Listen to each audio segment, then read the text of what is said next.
Happy Wednesday, everyone. Thanks for joining us on another episode of Overfilled, the podcast. I'm Brooke Messer, and I'm joined by my optometry best friends, Dr. Jason Jedlicka and Dr. Jamie Kuzner.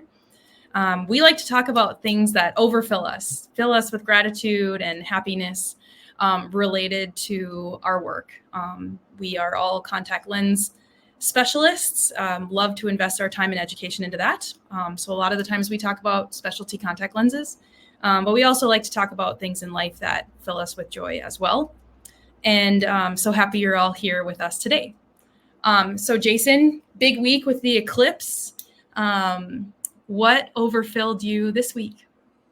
Well, other than the eclipse, which was very cool because we were right on the direct path here in Bloomington, Indiana. And I took tons of cool pictures, as Jamie's got one hiding behind her. It was pretty amazing. The thing that was most surprising about it was, I think, how cold it got. Literally, like the temperature dropped 15 degrees, I think, in the 4 minutes that it was totally eclipsed. And then, of course, it warmed right back up again. But it was very cool. I spent way too much time of the 4 minutes taking pictures. I wish now I had just kind of taken a couple minutes and absorbed the moment rather than literally taking 120 pictures in a 4 minute period. So that was very cool. But other than that, I have one other overfilled story I would love to talk about. And so when was that? Probably this weekend, I got an email from somebody who I used to see up in Minnesota. And Brooke, you've seen her too.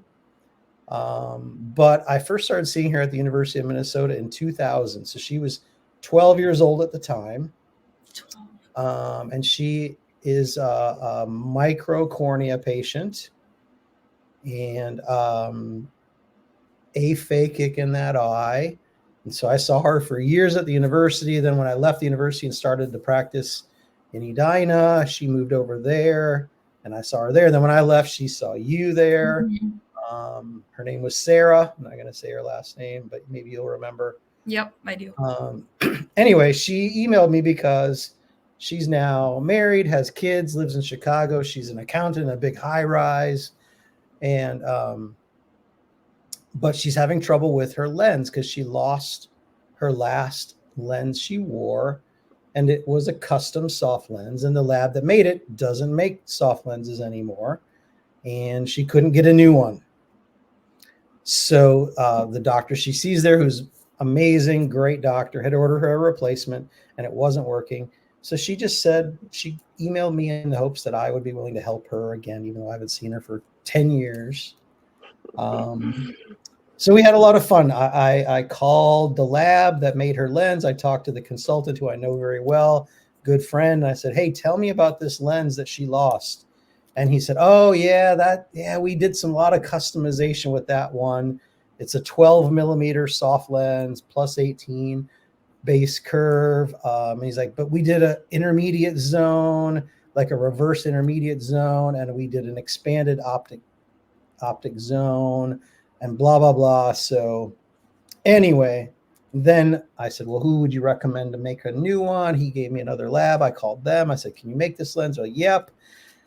And so at the end of the day, it was just fun getting to spend that time. And of course, then she starts sending me pictures of her kids and stuff. It's like one of those moments where you just go, I worked with her for like 14 years during her growing up years. And so you feel like they're part of the family. Mm-hmm. And then they disappear, but they come back into your life. And it was just like we talked on the phone for like a half hour, just catching up. So really special time. And just unexpected moment to catch up with somebody that I haven't seen for a long time, but was a pretty special patient for those years.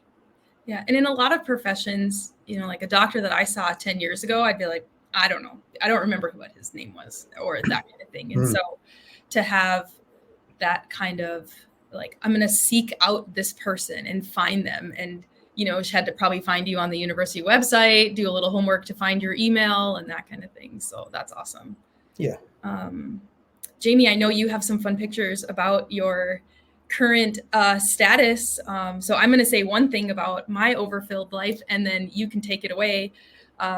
Nora had a music program yesterday. My parents were in town, so that was awesome. Just so fun to see your kids, up there performing and things. And then I also, Madison, my resident, Dr. Bosch, she's made some really good decisions in the last 10 days or so, catching some things that others wouldn't, making some tough decisions. Like we have a patient with an epi defect, non-healing epi defect, and it's been amniotic membranes and kind of some more delicate handling of a cornea, and she's just been doing a really good job. So I feel really proud of her in the progress I feel like she's made in the last month. I feel like things all of a sudden just went from here to there. So proud of her this week. Jamie, take it away. Well, I have so many things, but I'm not going to talk about all of them on this podcast today. But I will comment that I did see a patient last week that had been seeing the same corneal surgeon for her whole life. So I thought that was really interesting, just remembering doctors that you've seen forever. So I had a patient come in who's 34, and she had the same corneal specialist that did her graft when she was 18 months old. Mm.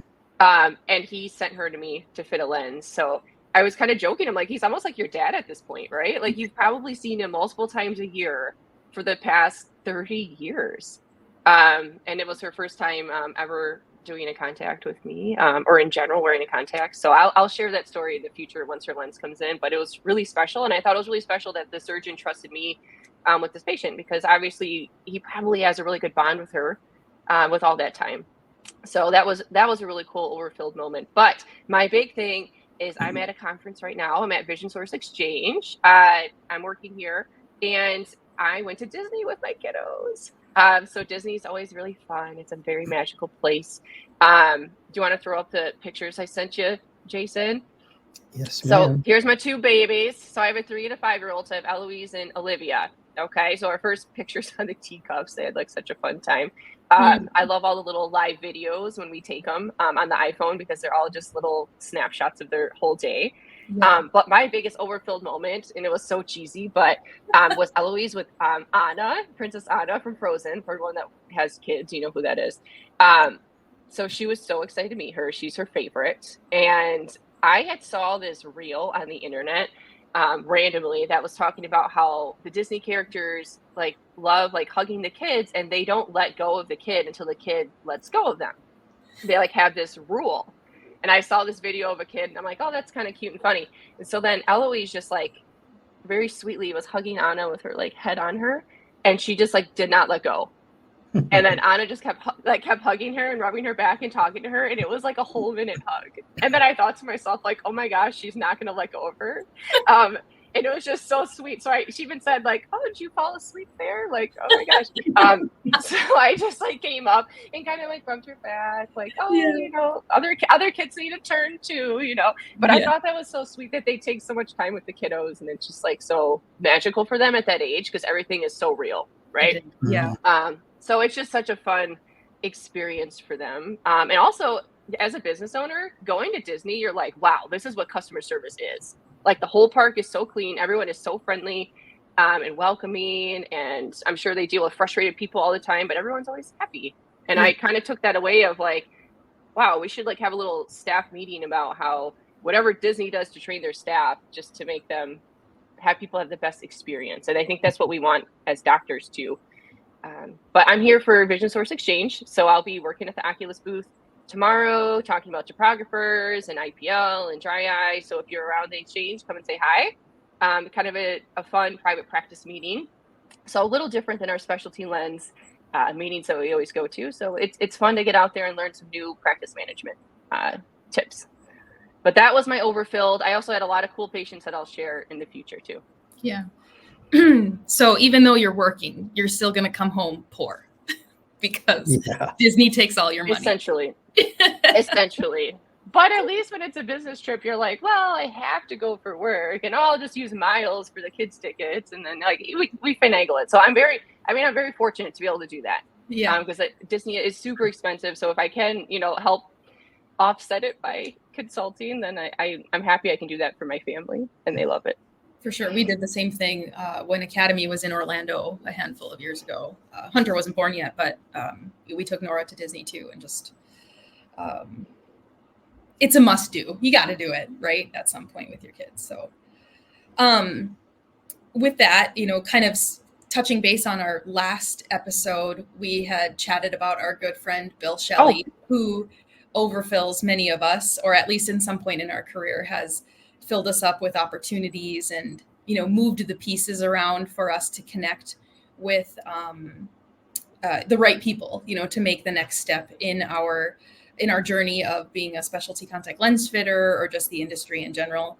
And so with, Bill Shelley at the heart of it, we want to talk a little bit about mentors who moved the blocks for us to help us get to where we're at today. And Jason made the rule that we can't talk about each other. So, Jamie, do you want to kick it off with, other than Jason, who Sure. where you're at today? So it was really hard because Jason has done a lot, but he doesn't want this whole podcast to be about him. Even though I feel like, come on, like I did my residency with you. Who am I supposed to? And you're always at every meeting I'm at, and you give me so many open doors to get into industry. So, okay, but I'm not going to talk about Jason because he said I couldn't. So who I'm going to talk about is Tom Dukart. So he worked with Elcon for decades. So hopefully a lot of you know who Tom is. He's amazing. He's such a nice human, a great person. And he made such a big difference to me because I met him as a student and a resident, just at meetings, talking to him, thanking him for all the cool events that Elcon would put on for the students and residents. And when I was at Academy as a resident, he just came up to me and he just said, "Hey, how would you like to work with me and teach at Elcon?" And I'm like, okay, like, sure. Like, Tom had never seen me lecture in my life. Okay. He had only just knew that I was a friendly person, I guess. And so he's like, yeah, you can just, come down to Fort Worth and we can do it. So he, gave me that opportunity. They flew me to Fort Worth, and all of a sudden it's like, okay, you're going to do this presentation in front of 100 people on this big stage with these confidence monitors and a microphone. And I'm like, oh my God, this is so terrifying. I've never done it before. And he was like, you're going to do great. And I did fine. And I worked with him for years. We did so many events. But really, he was like the person that believed in me and took a chance and just, he believed in me more than I believed in myself, And then throughout the years, I was wanting to transition to my own practice. And I had talked to him about that before. And one time we were driving to Chicago, and I still remember this, it's raining. And he just pulls the car over and he stops and he just looks at me and he goes, "Jamie, you need to open up your own practice." He's like, "I believe in you. I will support you in any way that you can. Like, you're so amazing and you're such an amazing doctor. Like, you just need to do this." And I kind of needed that jump kick to just do it. And then I went home and I immediately started researching, hired my advisors. And from there, like, honestly, like, I just needed someone to believe in me. And that was Tom. And he's retired now in Florida. So hi, Tom, if you're watching. But he's a great mentor for so many people in the industry. Really a kind voice. I would agree that it's always a welcoming voice, and it didn't matter if, your practice fit a lot of Elcon or not. Like, if you were somebody who supported contact lenses, he was a voice of support because he kind of knew that, all ships rise when everybody does well. And so it was kind of, if you're an educator, if you take the time to educate students, support the industry in general, just a really, really great guy. Even as a person, like, he would always say, like, the initial thought to open your practice.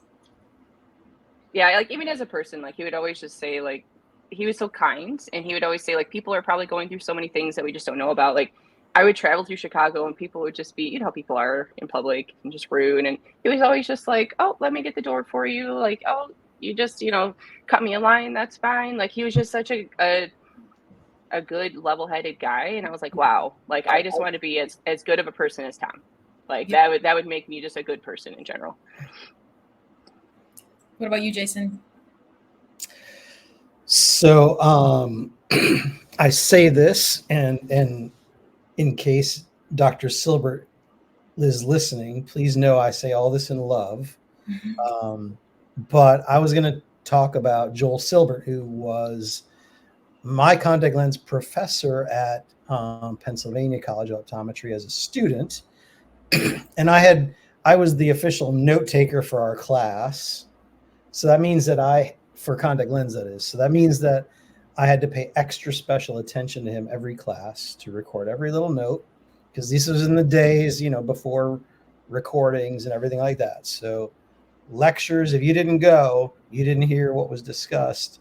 The note takers had to tape record the lecture and then transcribe it into a written form for the whole class.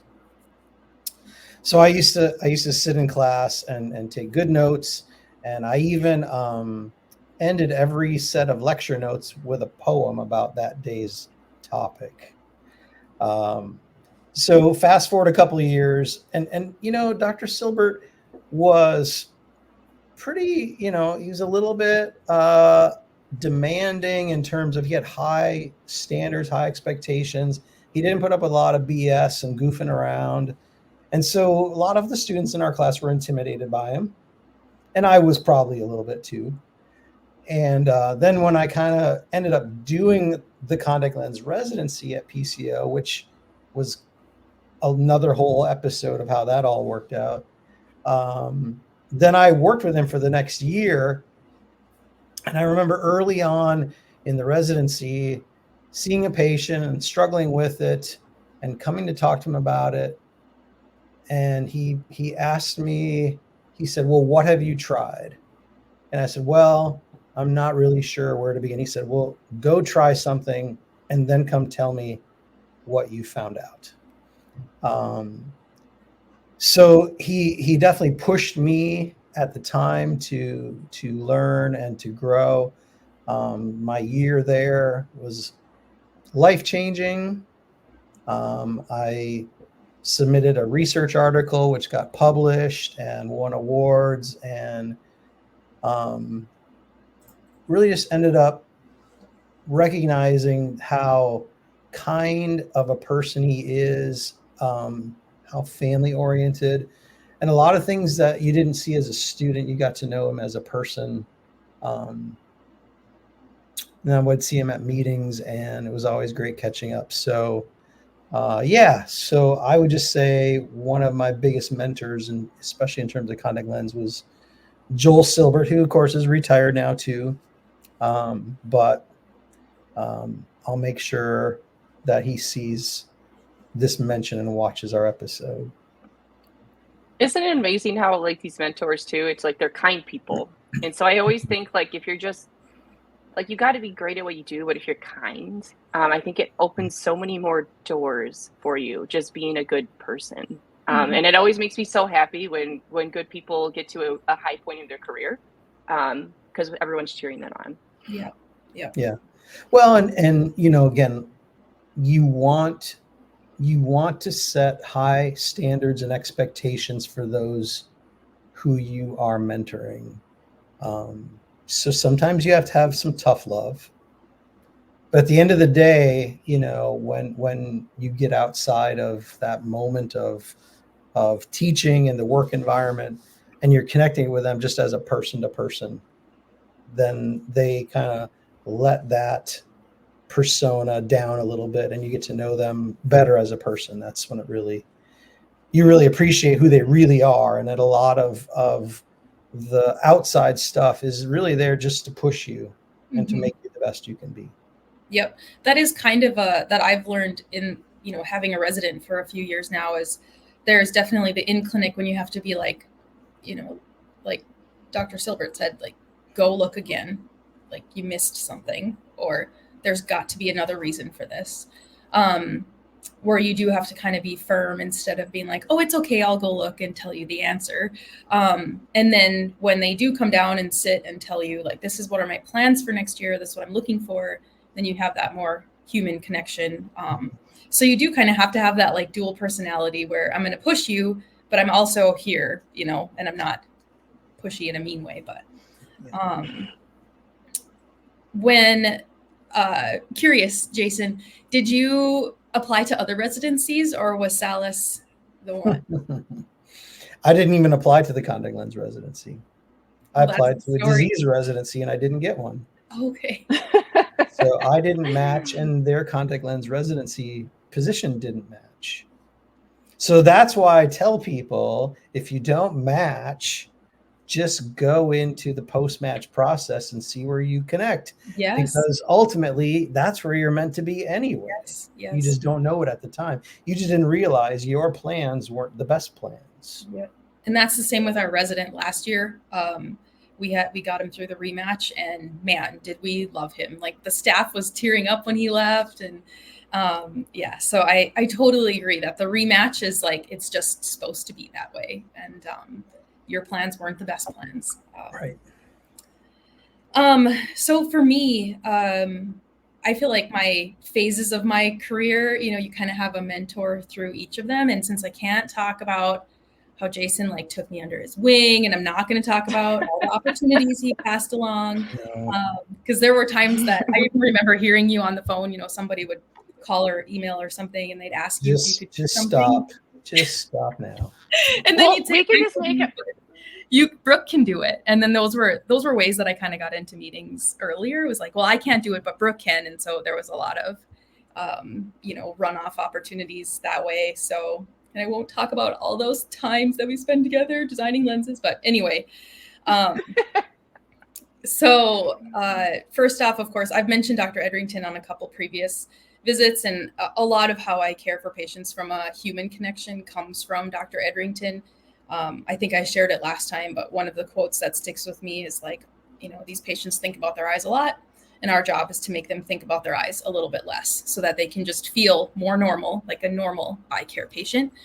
So I share that with my techs, when they start talking about people, oh, this patient's calling again, they're calling again. And I try and remind them that like this patient, this is all they think about. Like they think about their eyes all the time. Our job is to reduce that.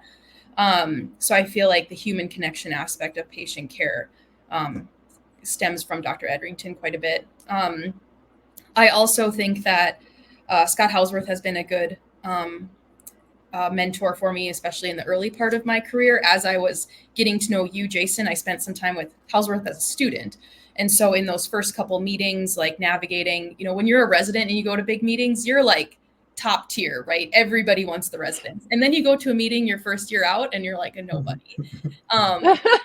That's so true, though. You don't feel like you have anything special. Yep. No program set aside just for you. You're just a nobody. And I remember Hausworth about that after my first academy, after residency. And he, kind of talked about how that works in life and just kind of gave me some supporting words. And then the other one that I want to spend a little bit of time talking about is before I started working alongside both of you at Bausch & Lomb on the Zenlens stuff, I spent some time on professional affairs at Cooper Vision, and Marc Andre was a good support system for me there. Mark was on the contact lens team at Pacific, and just a really kind of the same, like level-headed guy, funny, supportive, contact lens brilliance. So not only did we have a lot of time talking about just life in general, how to connect with people. He's one of those guys that had been around the industry for a while, so also had a lot of connections that he introduced me to. And he was a great balance of just kind of laying it out there, like this is how it is, and this is how you have to navigate it when it's tough. But here are people you can lean on. So I feel like his connections supported me in navigating the industry, especially since Jason, you were, kind of getting going with Zenlens on the B&L side, and I was still with the Cooper Vision. So we didn't have like as many day-to-day interactions like we do now. Mark was really supportive, and I'm grateful for my time with him. And we still send, Christmas cards and connect when we can. And so I'm grateful for his influence on my career too. We'll have to make a whole episode about how much we love Jason, and then he probably won't let us publish it. So it'll just be like ours. Or it can be like a like a hidden track. You have to find a fancy link. Yeah, to there you go. go It's find like it. it's like a Patreon episode, which we do not have Patreon. Next time Jason has a technical difficulty, we'll hijack the topic. There you Oh go. my gosh. There you go. So, But you have to get the account for this, the website we use. So only I am access to this. Can we do Facebook Live together? You guys could do we whatever could. you We want. could do it Insta Live. Yeah, real. Well, what we want to hear is some really cool stories about your mentor. So, one Call of to our, action. call to action for you guys. Okay. Everyone has somebody that they appreciate, their mentor. So give them a shout out, because I think a lot of times we don't realize, how much you're affecting someone else's career. And it's nice as the mentor to hear those things, but it's also just nice to, show your appreciation and share positivity. So if you have a really cool shout out you want to give, just give a little, you can either message us or you can make a little video just saying who impacted your career and why. And, it doesn't have to be specialty lens. Yeah, it doesn't have to be a doctor. Yeah. It doesn't have to be specialty lens. It could be anybody. Just make a little video and we can share it on the next episode. Try to keep your videos short so we can show them. A couple minutes. Like Don't a minute. go on about 10 minutes about your mentor, but do mention them and give a little quick back history. And we would love to dedicate, part of our episodes in the future to recognizing those people who have influenced others in our field. So yeah, please do. And if you can't make a video, if you're totally lame and you can't make a video and send it to us at overfilledthepodcast@gmail.com or overfilled_the podcast on Instagram. Yep. Or Overfilled the Podcast on Facebook, then maybe, just maybe, we'll allow you to just type a message and we'll share it. Maybe. Yeah. But Videos are way more fun. Yeah, do it. So do a video. So call to action, yes, by all means. And then hopefully, last time we talked about Bill Shelley. So the hope is we're going to get Bill Shelley on this show soon. Yeah. If you guys have a mentor and you talk them up, maybe we're going to get them on the show and talk to them a little bit too. So that would be fun. So again, call to action. But the other thing is your mentor cannot be one of the three of us, because we can't talk about each other on here. So it can be somebody else. Yeah. So thank you all for joining us. And what another great opportunity to spend some time with you guys. Overfill my Wednesday for sure. And we'll catch you all next week. See you guys. Bye. All right. See ya.